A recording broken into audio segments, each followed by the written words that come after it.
What's going on, everybody? Kalip's Tech here, coming back at you with another video. In this video, I'm going to be giving you some tips and tricks for the Samsung Galaxy A04s that you might not know about. Now, as always, if you do end up wanting to learn more about this phone, definitely check out the description, where we'll be linking to several other videos about it, as well as some information about pricing, availability, and some of my favorite smartphone accessories. But with that being said, let's get right into it. So the first thing I'm going to show you is how to disable the Google feed. Now, in case you don't know what it is, the Google feed is essentially this right here, basically this random news feed that shows up when you swipe to the right. Now, I don't know how many people actually like to use this, but for me personally, the only thing I've ever done with it is accidentally scroll onto it. So if you're like me and you never use it, let me show you how to disable it. So the first thing you're going to do is press and hold a finger on any blank spot on your home screen. So like this. From this screen, go to where it says Settings. And from this menu, as you can see right here, where it says Add Media Page to Home Screen, by default this is going to be on, but all you have to do is toggle it off. And now if we go back to the home screen, the Google feed is no longer going to be there. So definitely nice that we have the option to turn that off, because with some phones it stays on no matter what, and well, it's not really that big a deal. If you never use it, accidentally opening it from time to time can get old. Now I'm going to show you how to show and hide your battery percentage on the status bar. Now, as you can see up here, by default, the battery percentage is showing, which for some people can be a good thing. It does give you a good idea of how much you have left, because after all, this icon pretty much doesn't tell you anything. But if you're like me and you have your phone plugged in pretty much all day, and you don't really need to pay attention to your battery life anyway, you might actually prefer to get rid of this to make your status bar look a bit cleaner. So if you do want to do this, what you're going to do is go to Settings. From here, go to Notifications. From here, go to Advanced Settings. And as you can see up here, by default, battery percentage is going to be on, but if you toggle it off, as you can see, it's no longer going to be there. But keep in mind, if you have your battery percentage off like this, if you ever do want to see it, all you have to do is swipe down from the top like this, and it is going to be there no matter what. So honestly, having the battery percentage up here full time is more or less an aesthetic thing, because regardless, you can always pretty much see your battery life. So definitely keep that in mind. Now, while we're here, on the subject of keeping the status bar a little bit cleaner, as you can see here, by default, when you get notifications, you're going to see your 3 most recent ones on the status bar. But if you want, you can have it show everything, only the amount of notifications you have, or you could have it show nothing. So definitely nice to have some options here. Now I'm going to show you a feature called Adaptive Brightness. Now, as the name suggests, this feature is basically going to adjust your display's brightness based on the environment. So if you're in a really bright area like outside in the sun, for example, it's going to brighten it to make it easier to see. But if you're in a more dim environment, it's going to do pretty much the opposite. Now, I'm personally just really not a big fan of this feature. I know it's technically easier on your eyes and saves battery, but I really just don't care. I like to leave my display at 100% brightness at all times. But yeah, I'm not a really big fan of it myself, but I know a lot of people like to use it. And with the Samsung Galaxy A04s, I don't believe it's on by default, so let me show you how to get it. So what you're going to want to do is go to Settings. From here, go to Display. So right here. And right here at pretty much the very top, under the brightness, we got Adaptive Brightness. As you can see, it is currently off, but if we turn it on, it's going to adjust right away. And speaking of brightness and stuff like that, I think I forgot to mention dark mode in my beginner's guide. So in case you're wondering, dark mode is actually the first thing in the display menu. So if you want to use dark mode, it's right here. And in addition to this, you can also go to dark mode settings. In here, you can set a schedule, so you can have it turn on from sunset to sunrise, or you can use a custom time. And a quicker, more convenient way to toggle dark mode on and off is simply by going to your pull down menu by swiping down twice. So 1, 2, by default I think it's on the second page. So right here, tap on this icon. And now as you can see, we're in dark mode once more. Now I'm going to show you a feature called one-handed mode. I gotta say, after covering the OnePlus Nord N300 5G last week, I definitely took Samsung's one-handed mode for granted. In my opinion, Samsung has pretty much the best one-handed mode of any manufacturer. Not only is it super easy to use, but it's just a much more pleasant experience. But essentially, to use one-handed mode, this feature is not on by default, so we will have to enable it first. To do this, go to Settings. From here, go to Advanced Features. And from here, as you can see, again, one-handed mode by default will be off. Toggle it on. So we have a few different options here. By default, one-handed mode is activated with a gesture. And if you're using gesture navigation, of course, this is going to be your only option. The gesture is pretty simple. All you have to do is swipe down in pretty much the middle right here. So like this. And there we go. We are currently in one-handed mode. If you want, you can switch sides. You can also resize it. So if you grab on this corner right here, it's a little tricky to do. There we go. So like that, and you can also move it up and down. And there we go. But essentially, one-handed mode is basically just going to be this mini display. So if you are using your phone with one hand, of course, it's going to be a lot easier. Then to get out of it, tap anywhere on the outside. So like this. And that's pretty much it. Aside from the gesture, if you have button navigation, and keep in mind this is only if you have button navigation. Obviously with gesture navigation, since there are no buttons, it's not going to work otherwise. But if we go here, with this option, to get to one-handed mode, all you have to do is double press the home button like this, and we're right back. Now I'm going to show you a quick way to access your camera and really any other app you want. So by default, no matter what you're doing on your phone, if you double press your power key like this, it's going to open up the camera. So as you can see, definitely a nice feature, and it even works when you lock your display. So let's try it out.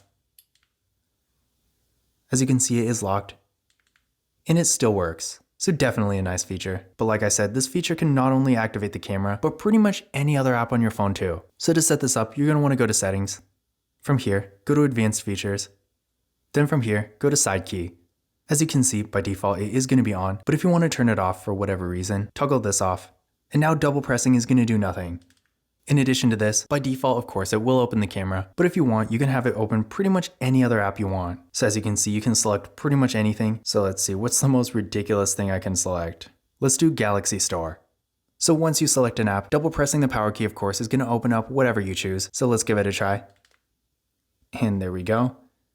So definitely a cool shortcut there. Now I'm going to show you a feature called Dual Messenger. Now I will say, this feature is not nearly as useful as it was back in the day. Essentially, if an app is actually compatible, using Dual Messenger, you can make a copy of it so you can easily log into 2 accounts at once. It's great for something like Snapchat, for example, but again, now that with things like Instagram, for example, you can easily switch between accounts, it's not quite as useful as it once was, but it's still a nice thing to know about. So to get to Dual Messenger, go to Settings. From here, go to Advanced Features. And as you can see, Dual Messenger is right here. Here are the compatible apps, and to make a copy, simply toggle it on, and that's pretty much it. Now I'm going to show you how to change your font and screen size. This is basically going to make things on your display a bit easier to see. So what we're going to do is go to Settings. From here, go to Display. And the first thing we're going to look at here is font size and style. So go here. As you can see, this is the default size. You can also make it a little bit larger, or a bit smaller. In addition to this, you can actually change the font style. So if we go here, we got a few options, and you can also download more. And if you want, you can also make it bold too. From here, we can go back to the main display menu and go to Screen Zoom. This works pretty much the same way, so you can make it larger or a little bit smaller. Now I'm going to show you a quick way to get to your notification tab. Now in case you don't know, the notification tab is basically this screen right here. So if you swipe down from the top like this is the notification tab, and that's easy enough, but I'm going to show you an even faster way to do it. So if we go to Settings, from here, go to Advanced Features. From here, go to Motions and Gestures. Then from this menu, go to Finger Sensor Gestures. As you can see, by default, it will be off, but if you turn it on, with this enabled, to see your notification tab, all you have to do is swipe down on the fingerprint scanner like this, and as you can see, it's going to pull right up. So definitely a cool feature. I personally don't use it a whole lot, but it is a nice option to have. Now I'm going to show you some features called Labs. These are essentially some newer, more experimental features. Samsung says they don't work really consistently or with everything, but in my experience, things have been pretty good. So to get to these features, go to Settings. From here, go to Advanced Features. And from here, go to Labs. So first up, we got multi-window for all apps. Now this is the one I didn't really notice do anything, because in my experience, pretty much every app has pop-up view anyway. And in case you're wondering, to get to pop-up view, go to your recent apps, press and hold on the app you want to pop out, and then basically just go like this. And there we are, we're in pop-up view, and that's pretty much it. From here, you can move it around. You can also resize it.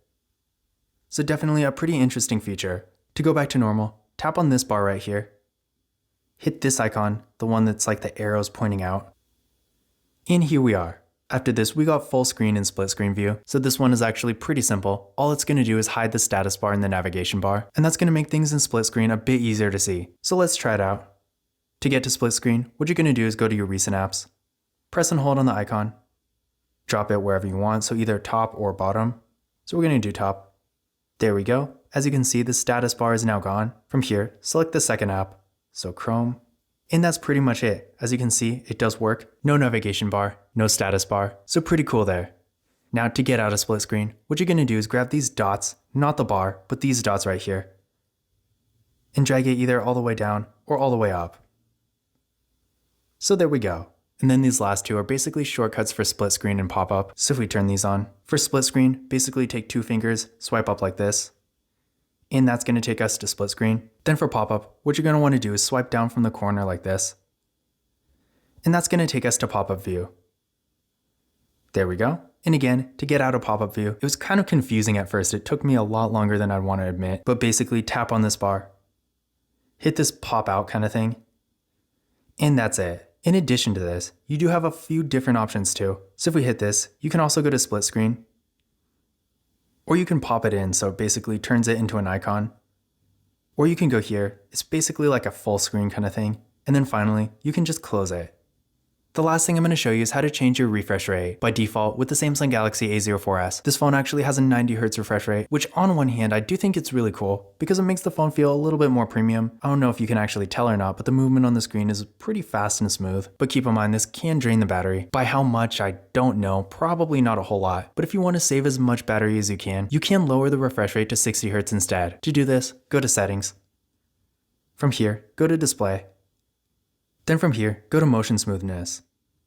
From here, as you can see by default, it is going to be adaptive, which basically uses 90Hz for stuff like scrolling, for example. I don't think it really works on a whole lot else, but if you want, you can change it to 60Hz. Now again, I don't really think this affects the battery life that much. In my experience, this phone just has such a large battery that even at 90Hz it works perfectly fine. But again, of course, if you ever do want to save battery, then 60Hz is always an option. But this concludes my tips and tricks video for the Samsung Galaxy A04s. Again, if you want to learn more about this phone, definitely check out the description, where we'll be linking to several other videos about it, as well as some information about pricing, availability, and some of my favorite smartphone accessories. But that's it for this video. If you enjoyed it and found it useful, be sure to give it a thumbs up and hit that subscribe button. Don't forget to follow A04s Tech on Twitter and Instagram. And as always, I will see you in the next video.